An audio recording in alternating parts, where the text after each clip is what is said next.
Hi guys, welcome back to the channel. Today I've got the tank review for the brand new independent Era 1 premium heavy tank, the Knucklehead. If you do like the video as always, don't forget to like and subscribe down below as it really does help out the channel. And yes, the Knucklehead. This is obviously a mercenary type vehicle, it's a mishmash tank. It's got the hull of the Chaug, the turret of an AMX M4 51 or 54, probably the 54 looking at it, but they're not too different. And the gun of the Dreadnought, or the SU-152 Slayer, pretty much. So that's the gun that is on this vehicle, but it's naturally very, very different because it actually has its own little thing, which is it's a canister firing gun. It's basically a shotgun, is what they've called it. And that's because you get 5 shots, and as soon as you pull the trigger, it will fire all 5 shots in the blink of an eye. So you can do up to 1,000 damage in less than a second. But it's very, very, very derpy. So up close and personal, this thing is absolute filth. And you push out 1,000 damage really easily, and it's just bonkers. Especially with the module damage this vehicle does. Because if you hit where people's ammo racks are, or hit people's fuel tanks and stuff, you are setting them on fire, or you are ammo racking with them with this vehicle if you hit those things. Because there's multiple shells entering the same section. And the module damage is pretty high for this vehicle. But at range, this thing is kind of poo. It's very, very potluck whether it'll actually work or not when you're at range. So it's one of those tanks that if you end up in an engagement or on a map that you can't be close range and you can't force the close range, this tank will be a real pain to use. But if you're in those kinds of games where you're up close and personal, you can get in brawling, this thing is going to be absolute filth. The armor on it works well enough. You've got enough that you can side scrape really well. You've got to be careful that people can, well, other heavy tanks anyway, can pen the turret ring, and you've got the cupolas on top that people can pen, but generally the turret armor is really solid as well, and armor-wise it's just pretty solid overall. And then obviously you've got the damage capacity of the vehicle. You are mobility-wise not incredibly slow, but you are slow for Era 1, so do bear that in mind. On the whole, like I say, it's a hit-or-miss kind of tank. It's one of those tanks that you can feel really bonkers with it, or absolutely useless. It's one of those kinds of tanks, just because of the engagements that can happen in the game. So let's get into the statistics of the Knucklehead. So as you can see, you've got a 36 km/h top speed, 18 km/h reverse speed, 1200 horsepower engine, which is 16.17 horsepower per ton ratio. So the vehicle does get to its top speed at 36. You've got 2.3 on soft, 1.4 on medium, and 1.2 on firm, which aren't great ground resistances. But you don't feel that. This tank does not feel that sluggish depending on the terrain you're on. It's one of those cases of, oh, the terrain resistances aren't great, but yeah, you don't feel it. There we go. But yeah, 36 km/h top speed is obviously in the slower end for Era 1. But to be honest, the more that heavy tanks appear in Era 1, the more that would probably become more prevalent in terms of a top speed. Because there is a lack of heavy tanks. I think there's only 10 compared to billions of medium tanks, light tanks, and tank destroyers. So yeah. 36 km/h top speed, good enough for the fact that you've got good armor and you are deadly when you're at close range. You've got a 15% internal fire chance, which is in the middle of fire chances, and it can get set on fire. I would run fire safety training just to limit the chances of you getting set on fire. 32 degrees a second on the hull rotation speed, with a 30 degree a second turret rotation speed. So this thing doesn't turn quick, nor does it turn slow. It's in that middle ground where you're going, it's alright in terms of the speed, so you might want to help that out in terms of clutch braking or rapid aim, etc. Camo, non-existent, naturally, you're a heavy tank. 390 meters of view range, which means you can be good enough to spot for yourself in Era 1. And if you kit it out that way, you will have no problem spotting for yourself, but you also do have true vision, so the view range isn't as important. You've got a 1.82 accuracy during rotation, with a 4.59 accuracy during movement, which is atrocious. And it means that the aim circle becomes rather massive. And you've got a 3.2 second aim time as well, which means that the fact that your aim circle does become massive, you will take a long time to get this gun aimed in. Because it's got a 3.2 second aim time, and that is poor. So your aim circle will bloom out massively, your aim time is huge. And you've got 0.7 accuracy at 100 meters, which means this gun is exceptionally derpy, which is why I say sometimes this tank will feel like a pain to use. But when it works, it's absolute filth, because you also have that 0.03 second intraclip reload. So for this, it may say one shot in the clip. It doesn't display it very well. It says one shot in the clip, and you're thinking 24-second reload, which is 2.4k DPM. How does it get 2.4k DPM for a 24-second reload with 200 damage with one shot? It's not. It's because it's a canister, so as soon as you pull the trigger, you will fire 5 shells in that 0.03 second intraclip reload, so it fires it very, very, very, very, very quickly.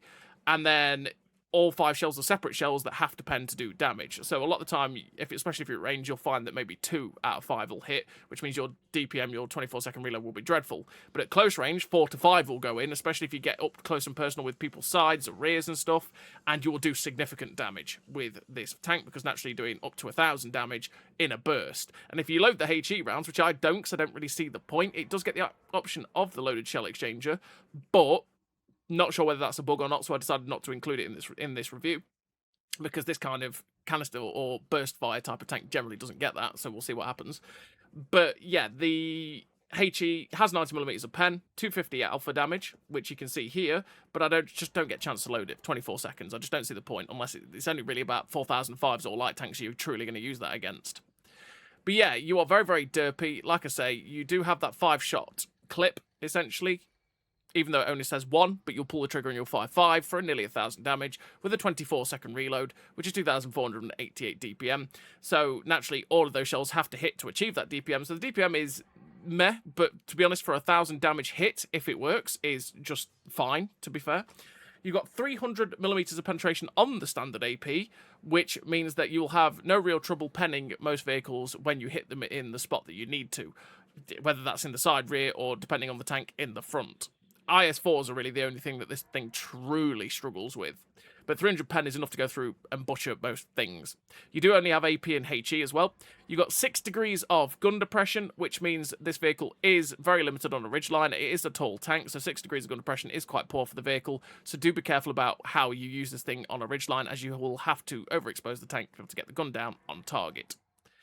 And the other thing to note is you've got 760 meters a second shell velocity on the standard AP and 750 on the HE. So it is also derpy in terms of velocity. So if you are firing at range, you will really have to give quite a lot of lead at distance to be able to hit your targets. And this tank can be a bit of a pain to be able to hit tanks that are fully on the move, like light tanks, unless you're close and personal. In which, if you're close and personal with the light tanks, in my experience, you tend to just, especially like FV101s or FV107s, you tend to shotgun them, hit them for about 800, because usually it's 4 out of 5 will hit and pen, but then you set them on fire as well, because module damage, because you've got high module damage on this vehicle at 150, and naturally, when they're constantly hitting, and again, they're all hitting the same spot, it tends to go, oh, I've damaged the module, oh, I've broken the module, so it'll set it on fire, or ammo racket, that sort of thing. And as you are a Era 1 Premium, you do have a 150% silver bonus, as well as 110% Commander XP earn rate, and some premium vehicle earn rate as well, so you generally have decent bonuses. Not the highest silver earn rate, but this tank will still make you very good silver, especially when you have a damn nice game in it, which can happen quite frequently if you are pushing this thing in the way it needs to be, which is right in people's faces going, hello, shotgun for 1,000, and then use your armor to bounce shots and then pull back, etc.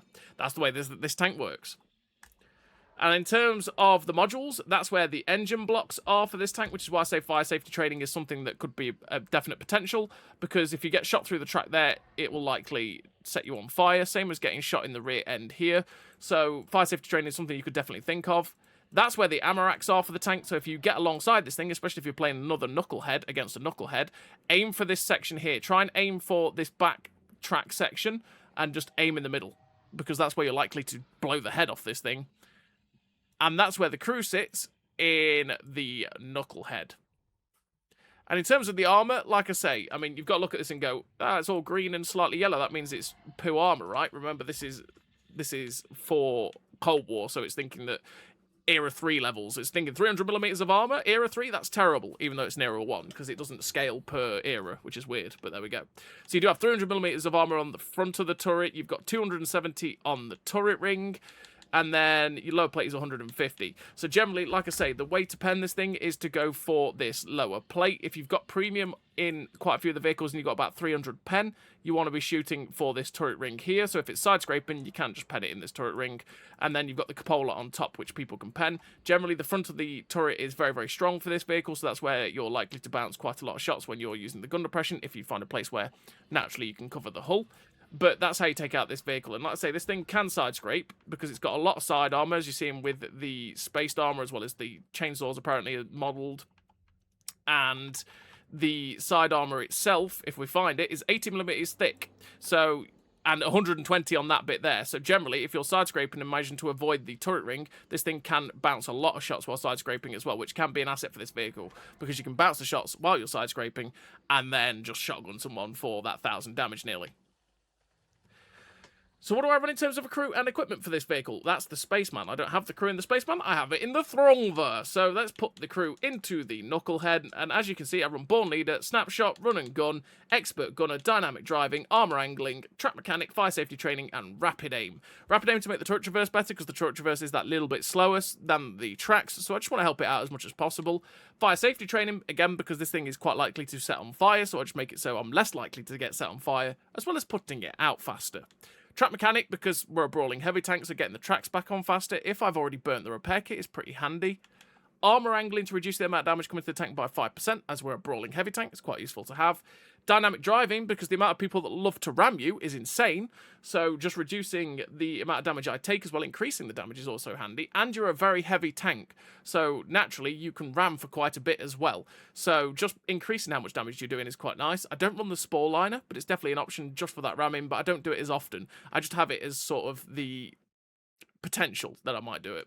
Expert Gunner to increase the chance of doing module damage by 6%, as well as decreasing the effective distance on our penetration, but mainly for the module damage, more likely to ammo-rack people, set people on fire, etc. And then Snapshot and Run and Gun to make the accuracy during movement and rotation down as low as possible, in conjunction with the gun stabilizer, because this gun is very derpy and it's pretty awful unless you are in people's faces. So we're helping out as much as we can do. But again, there's plenty of different ways to kit out the vehicle. You could get rid of dynamic driving if you wanted to run clutch braking to increase the rotation speed. You could also run safe stowage if you feel like you get ammo-racked too much. You could run supply conservation to get food back faster if you wanted to. If you feel like the terrain resistances are too much, you could also run off-road driving. There's plenty of different ways to kit out this vehicle. It's really down to you and how you want to set it up.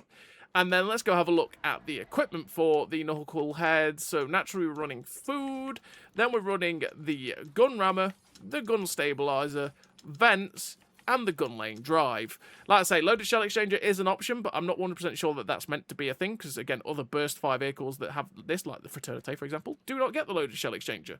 So we'll see what they say on that one. So I'm just leaving it out of the review for that purpose in case it does just vanish, pretty much. So gun lane drive to decrease the aim time, because the aim time on this vehicle is poor. Naturally, it's very, very slow, so I'm helping out as much as I can do.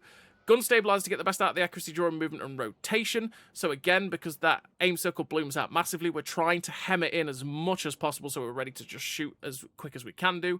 Vents to increase everything about the tank, so just make the aim time better, the accuracy, the reload, etc. We're just maximising with vents. That's quite happily switch outable for the armour hardening to, again, make it so it's 10% less damage in conjunction with armour angling, or run reinforced internals if you feel like you get crit too much, or run turbo to get better engine power as well as top speed, which again, you will hit the top speed if you do run that, and you'll go about 38-ish in that region. It's definitely an option, and if obviously loaded shell exchanger stays, you could get rid of vents, put some HE on the vehicle, and use the AP or the HE depending on what you're facing, like a 4005 for example. But that's if that stays or not, who knows. Or you could run the Spore Liner. That's the other one you could run instead of vents to be able to, you know, make it better at ramming, as well as taking less damage from HE and stuff.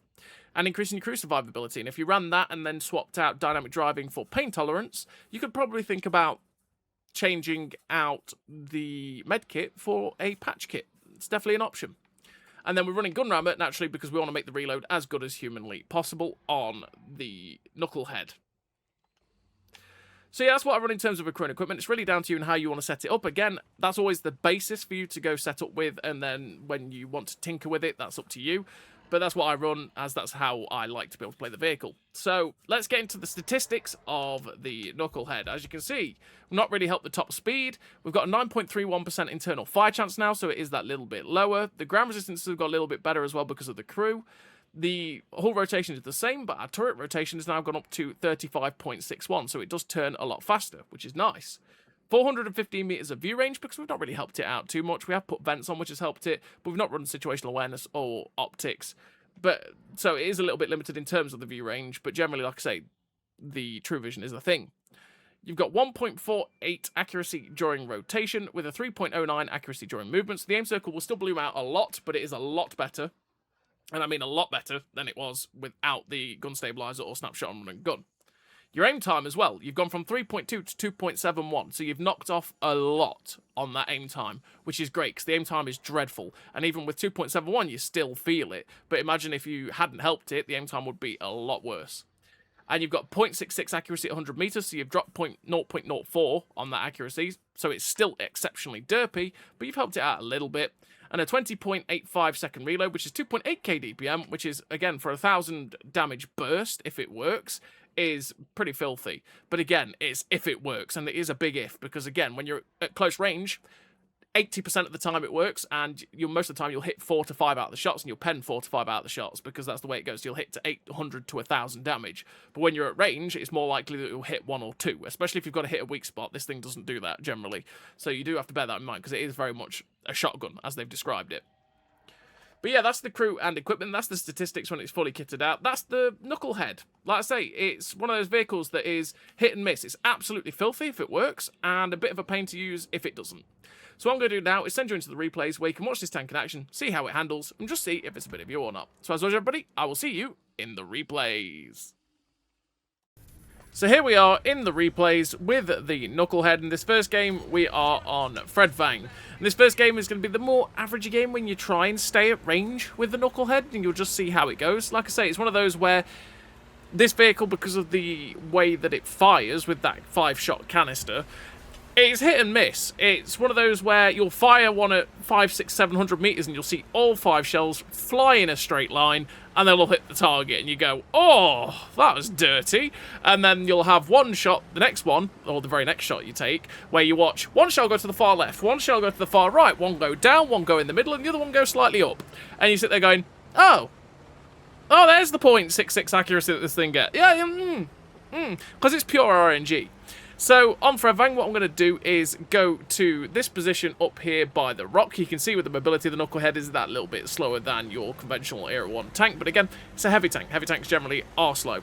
And so what we're going to do is trundle our way to the rock up here, because from there, we can try and shoot the people that might be sitting over at D7. But we can also try and snipe the people that do tend to go sit by the rock over at about K6. And you can always get some free damage on people that go sit there, because they just sit there looking for shots and don't realise that you already know they're there and you can go shoot them. So we're going to look for it. We see it there. It's the Jagdpanzer 4.5, aiming up the shots, fire all 5. And you can see they all go absolutely everywhere, and we hit 3 out of 5. 3 out of 5 is not bad for that kind of range, to be fair. But you saw the effect of firing that canister there.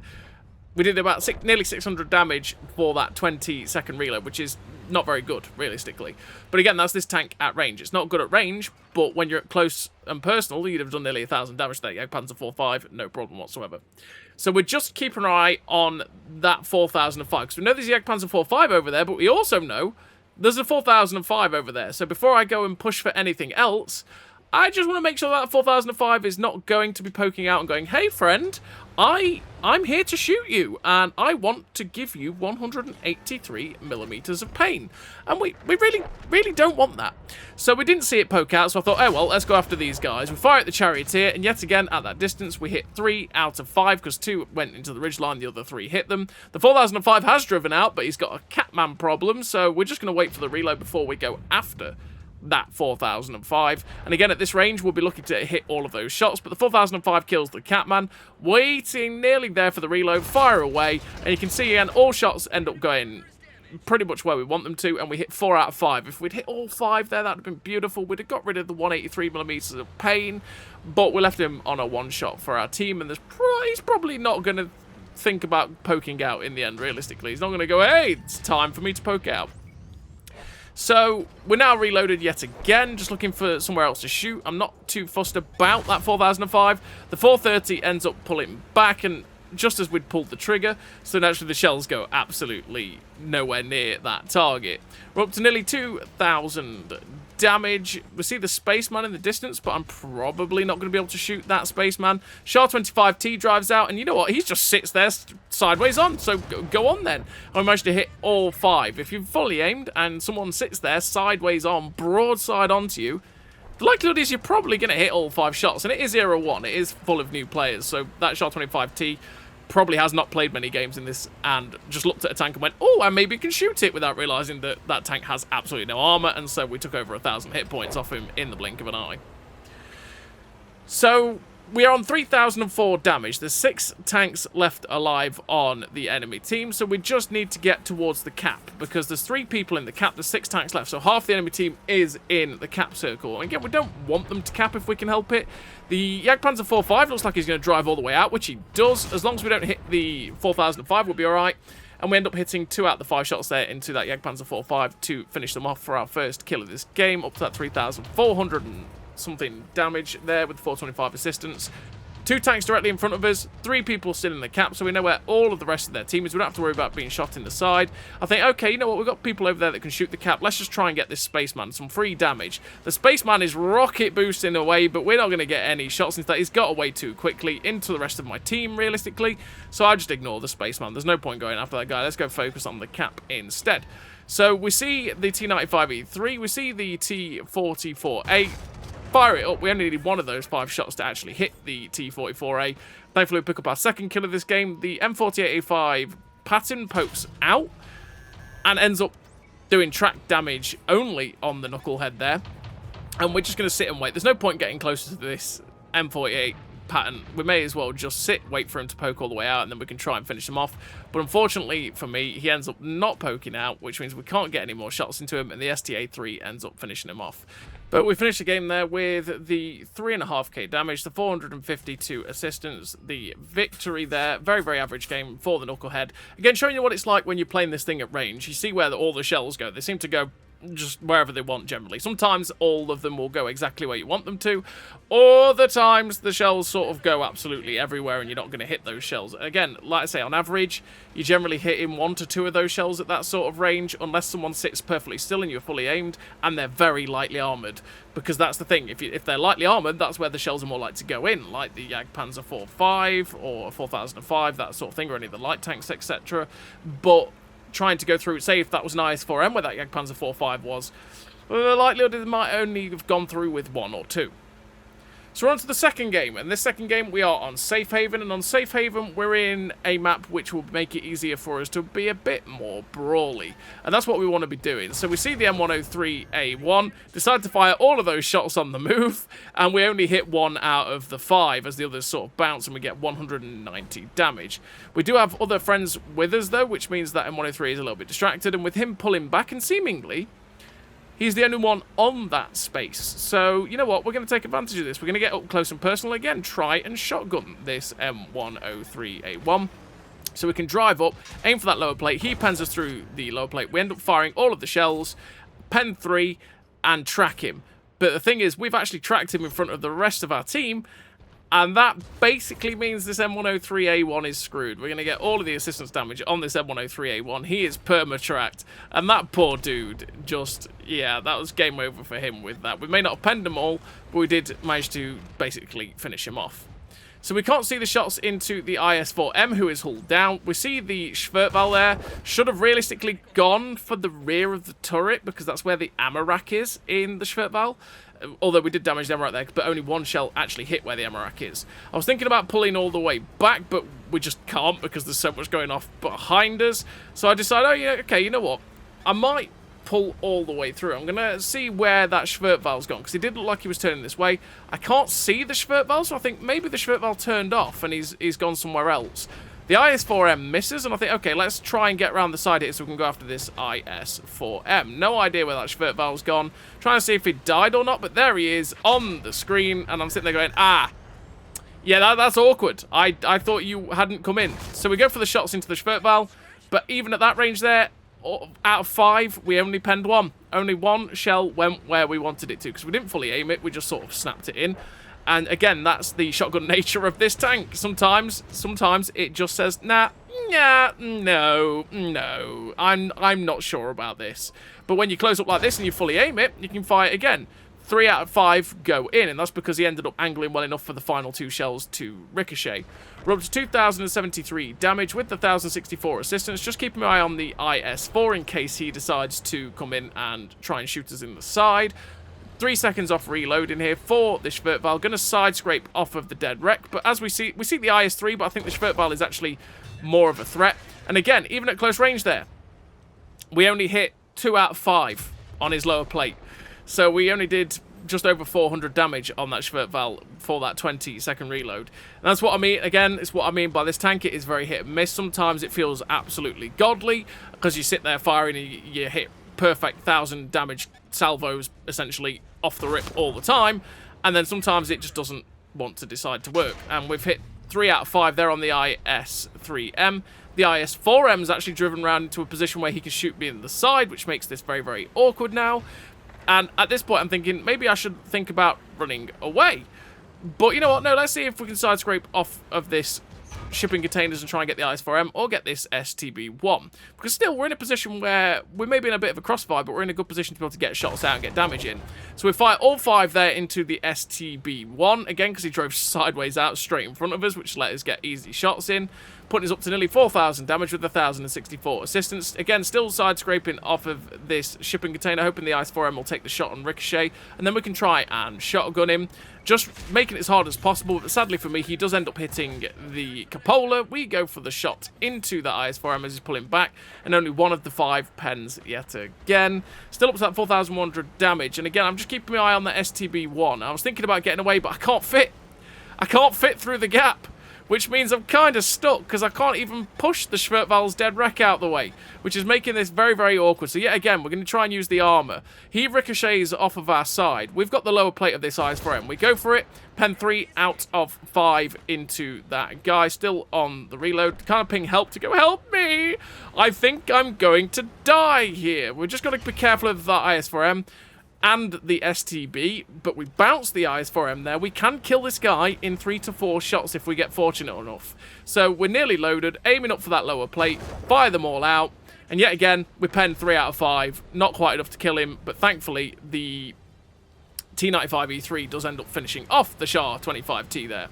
So I'm still thinking about the STB-1 on our side. I do kind of want to go after the T95E3 that's in front of us on our right, but I've also got to be careful about going after that T95E3, because if they do have people, which they will do, have people camping at J89, if I put around that corner I can die quite easily. We have blocked a lot in this game as well. We've used the armor very, very effectively, up to 4.5k blocked. So we're just looking for the shot through the gap in the dead Rex, which is going to make it very, very difficult for this STB to get shots into us. We get 3 out of 5 there into the side of that STB-1. Was really hoping to maybe get all 5 in and knock down the HP even more. T95E3 is in an awkward spot behind that shipping container because he can get shot by the other E3. STB is hiding from us. We're at 5,900 damage, just waiting for that shot through the gap in the dead wreck again, seeing if he does end up driving sideways on. There is a Schwertval facing him, so I thought, oh, maybe the Schwertval will be able to get rid of that STB-1 and we'll be okay. We won't have to focus on that dude too much.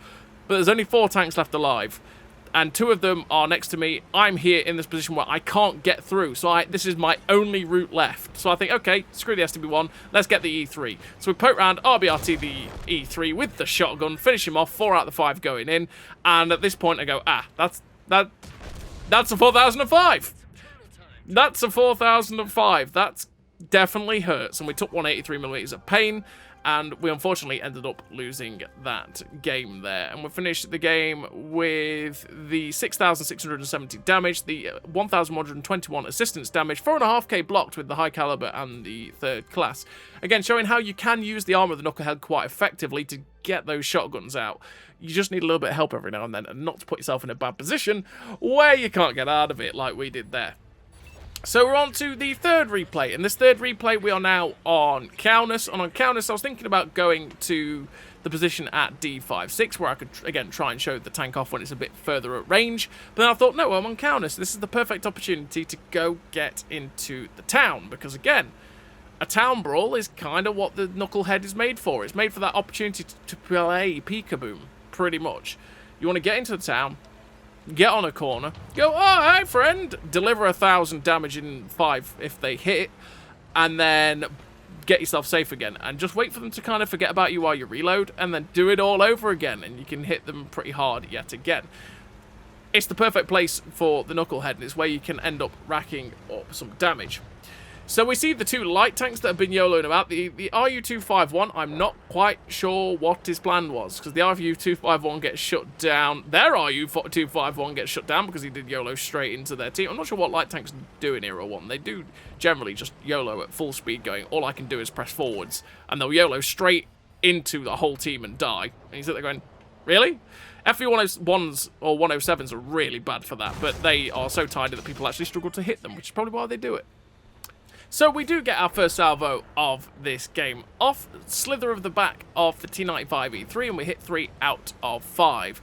Up to 639 damage. They do have quite a few tanks here, so we want to be able to go take advantage of that. Seeing the Schwertwall, sorry, pulling back, we managed to get 3 out of 5 yet again into the side of that Schwertwall before he got back, because a couple hit the upper plate and ricocheted. We did damage his Amarak, but sadly none of the other shells hit the area where the Amarak is on the Schwertwall, so we didn't detonate it, which is rather unfortunate, but there we go. So we're going to go try and find the rest of their team that is in this town. We see the medium, which is the Tyran 4, who has driven out sideways on. We deliver the salvo in towards that Tyran, and we hit, again, 3 out of 5. I think you're generally seeing a pattern with this vehicle. If you're not in someone's face, the majority of the time you hit 3 out of 5, so you're doing about 600 damage for that 20-second reload, let alone doing 1,000. But again, when you're in people's faces and you see someone like an M103, which has got a very weak side, you can go, okay, I'm going to go after the Tyran. So we're going to drive around RBRT onto the M103, put all 5 shots straight into his side because, well, he's got no side armor, so it's easy. And we're going to go after the Tyran 4 to get rid of them before moving on to the rest of their team. But the Tyran 4 gets shut down by the IS-4M, leaving just the TD and the heavy tank left towards this town area. So I'm looking at the SU-12254. I know I can pen that at least if I hit some of them. Pretty dreadful shot. That was terrible from me, which is why you saw the visible rage as we ended up snapping the shot too far to the right. Thankfully, again, the accuracy on this tank is pretty poo, and so 2 of the shots went to the far extreme of the reticle and missed the house and hit the SU-12254. But the other ones just hit the house because we aimed it absolutely like a potato, absolutely terribly. So I think, okay, there's 4 heavy tanks. They can deal with a Knucklehead and an SU-12254. They'll deal with that fine. We need to go back and help our team defend the cap, because I do not want to get capped out if I can help it. We're at 3.2k damage. We see the heavy tank that's moving towards our cap area. Again, we've got 2 TDs over there. It is a spaceman, so he's likely to get across that gap very, very easily. We know there's a heavy tank around this corner. It is a Schwertwall, so we end up coming against the Schwertwall, completely surprise him, aim for the back of that turret, put the shots in, and there you go. All of the shells enter where the Amarak is, and it detonates the Amarak of that Schwertwall. Again, if you hit and you know where the Amarak is, and you fire into it, majority of the time you'll probably pop it, because if you get 2, 3, 4, 5 shells hitting that Amarak, it's going to pop. Same as damaging the engine and fuel tanks and stuff like that. So we're just looking for shots towards this light tank, but the light tank is, well, doing light tanky things and running around like an absolute lunatic. Can't find shots into the spaceman, who is not overexposing. The FV107 just about gets himself safe behind the A34 area, so I need to get myself into a better position to try and again help the team. What I should really do in hindsight is go after the heavy tank at G56 right now and again get him caught in a crossfire. But again, there's 3 heavy tanks going after 1 heavy tank. I think, they'll be able to deal with that. Let's go and try and again deal with the threat that's towards our cap area. So we know there's a tank over there somewhere. I'm just trying to feather it out. We get spotted by the FV107. He gets undetected because we've actually got back view range. Can't see him. But unfortunately for me, he is also just in that position where he's going between lots of ridge lines where we can't quite get the shot in. We get detected the moment we start to poke out, and I maybe go, oh no. Whatever it is over there fires its AP round and hits the floor, thankfully, so we're just going to wait for the reload, and we know in the general direction of where that AP round came from. So we're just looking for the tank. We see it right there because we see the flag. It's a 4005. We deliver the shots, and out of that, 3 out of 5 yet again go straight in, which is quite fortunate with the range we had on that 4005. But again, any shot that was going to hit that 4005 is going to pen it pretty much. We're at 5.7k damage. Going to look for that 4005 yet again. Sadly for me, the heavy tanks that were pushing towards that Knucklehead have all died, which is rather unfortunate. Everyone's dead. And so I decided, okay, I need to go after the Knucklehead. Forget the 4005. Just going to keep my eye on that T95E3 that was over there, but I need to go help this one lasting heavy tank that's against Knucklehead, who knows the Knucklehead's fired, but is just still staying off of the Knucklehead. Unfortunately, I think it's a 4005, fires towards the other Knucklehead that's on the enemy team, but doesn't end up hitting, and he ends up firing a couple of shells into the Schwertwall, and he's just YOLOing the Schwertwall now, so I assume he's going to go try and YOLO and ram it. So we need to get in there to try and, again, deliver as many shells into the Schwertwall as into this Knucklehead as we can possibly do. The Schwertwall ends up bouncing, we go round, aim for the side of the turret, and all of those shells go absolutely everywhere, and we didn't really pen many on the Knucklehead whatsoever because it was pretty wild. We're seeing the FV107 going after our TD. We're 9 seconds away from reloading. I know I've got to be careful of the Knucklehead behind me, but the FV107 is full sending away. He does get stopped, though, and he is stopping in front of me, so I go for the shells, and 2 out of the 5 end up hitting that FV107, leaving him alive. And at this point, I realise, yep, I'm dead. There is no way I survive this, so we just need to get out and try and do that little bit extra damage. Again, getting away from the Knucklehead, who I knew I was coming round. 4005's driving around. Oh boy, we're going to get as close as possible. He bounces, we get in, ram him for 488. Clip him out with the salvo. Up to 7.8k damage. We've still got a bit of HP. Maybe we have the chance to get another shot in, but we take a big shell there from the other vehicles, and we get finished off by the E3. And unfortunately for us, we do finish with a very good total there, 7.8k damage, but that game just ended in defeat. There was just no, it was one of them where the team just sort of died everywhere, and no matter what we were trying to do, we couldn't get the damage out we needed to help win that, unfortunately. But we still end up with a very good game with the high caliber, the second class there for the Knucklehead, with the 845 base XP on a loss. We're on to the 4th and final replay of this video, and we are now on Fredvang, on the opposite spawn to what, or the different spawns to what we had in the first replay. And this one, I was thinking about going on top of the hill to about D7, but in fact, I might go down to where I expect where they're going to be brawling over at G7, because that generally leads to be a bit of a brawly area when you get these kinds of spawns on standard battle Fredvang. And naturally, with it being standard Fredvang, these rivers are quite a lot lower in terms of water content, so I can get across these gaps no problem without having the problem of going really slowly, or possibly drowning, which, you know, we don't want to do. So we are going to go trundle our way towards where the brawly section is, because again, if we can force this tank to be as close as humanly possible, that's where we're going to be able to get the maximum damage out of this thing. Because again, as you've seen at range, and even sometimes at close range, it's a bit unruly with the gun, so if you can get really close and personal, you should be able to do quite a bit of damage. We see the FV, fire all the shells there, and for saying that was on the move, we hit 3 out of 5. I will take that against that FV. And it does quite a bit of damage to that guy. Takes off the 609 damage, did a bit of module damage as well. But I'm going to ignore the light tanks now, because they are YOLOing into the rest of our team, and we want to try and focus on the mediums and the TD, etc. that are directly in front of us. And if we can deal with these guys, then we can try and, again, win the section, get up behind the guys at F45 area, and, you know, just try and win this game. So we're going to go round the side, see if we can see the shots into this Raider. I drive up and I go, oh no, that's a 4005. Why have I done this? That was very, very silly, but we did get 4 out of the 5 in, and thankfully, the 4005 did track damage only with his AP round, because we do have a lot of armour on this vehicle, and when he hit the track dead on instead of hitting the lower plate, which was very, very fortunate, he did track damage only, thankfully. So we do get very, very lucky. That was a silly, silly thing to do, but there we go. We're now going for the shots into the Raider, but again, having the lower plate there, we only penned 1 out of 5, which is really unfortunate, because when you're penning 1 out of 5 on this vehicle, and you've got a 20-second reload, that's not great. It's not a great return, and you really start to feel that reload when you're not hitting too many of those shots. So the Object 430 is in a position where maybe I can get a shot in, but I know there's a 4005 over there. I can't quite get the gun down because 6 degrees of gun depression is not quite enough. So I think, okay, let's take the opposite side. If I get over here, I might be able to get the gun down while keeping it only my turret exposed, and I can be able to shoot those guys that are sitting at H6, H7. So we're going to go over here to this little ledge where we can poke over and try and shoot them. We can see the Schwertwall and that, but in fact, 6 degrees of gun depression, not enough for that position at all. Cannot get the gun down, so I think better of it, and we're going to move off to go after the Tyran 5SH. Because again, We can clip out that Turan 5SH if all 5 shells hit him. If we take the hit, then this M103A1 might be able to help and shut them down as well. And again, just progress around the side of these guys on H67.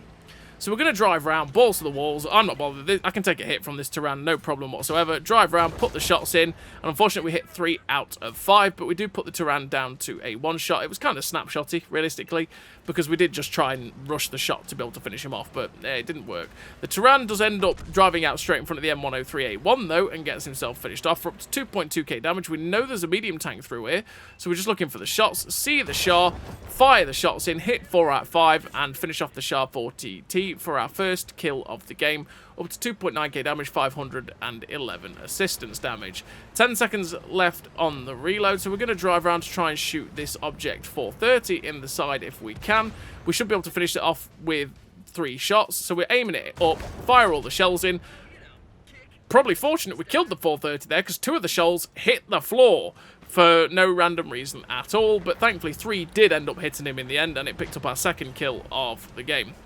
So again, quite a few of their tanks are trapped on this corner, so for every reload we can get in, we can hopefully go after them and try and knock a load of their HP off. Schwertval drives out sideways on, going for those shots, and we finish off the Schwertval there by ammo racking him, because 2 of the shells flew straight into the ammo rack and blew it, and we picked up our 3rd kill of the game. Yet again, like I say, if 2 or 3 of those shells hit ammo racks, and with how quick they go in, there's no chance to react when you damage the ammo rack with the first shot, you're going to pop the lid. It just happens.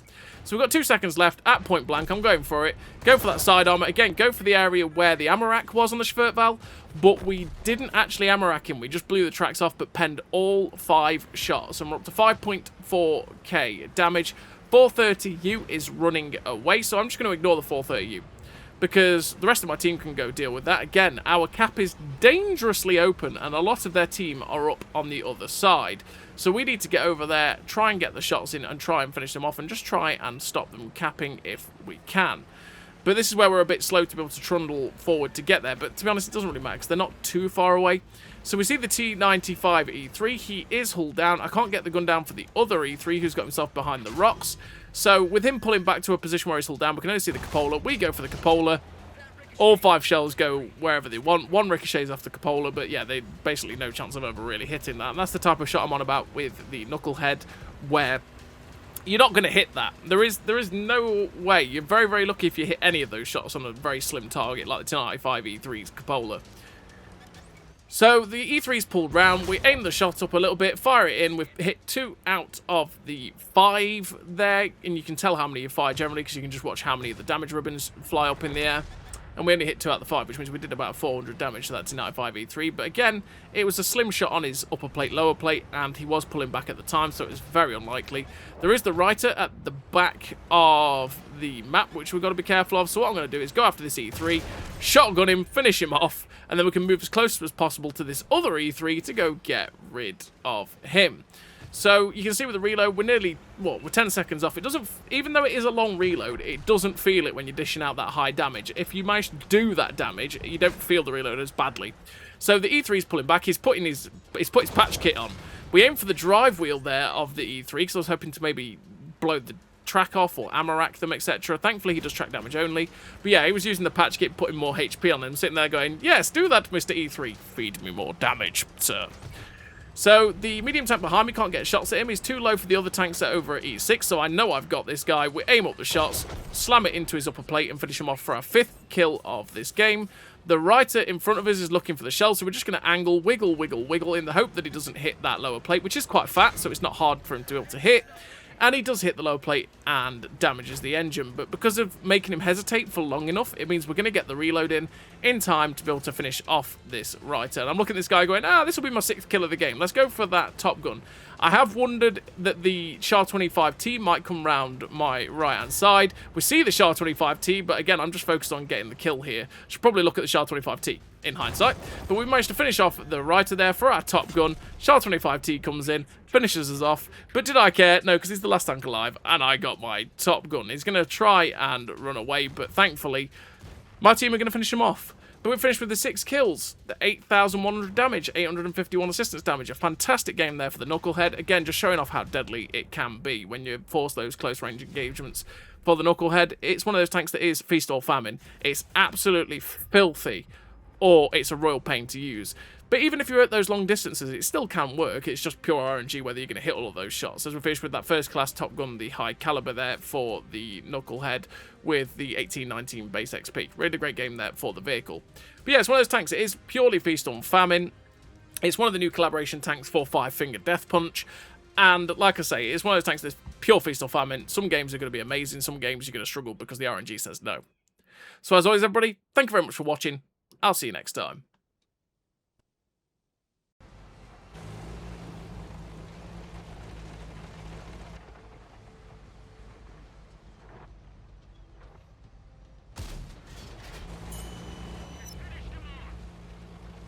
A great success!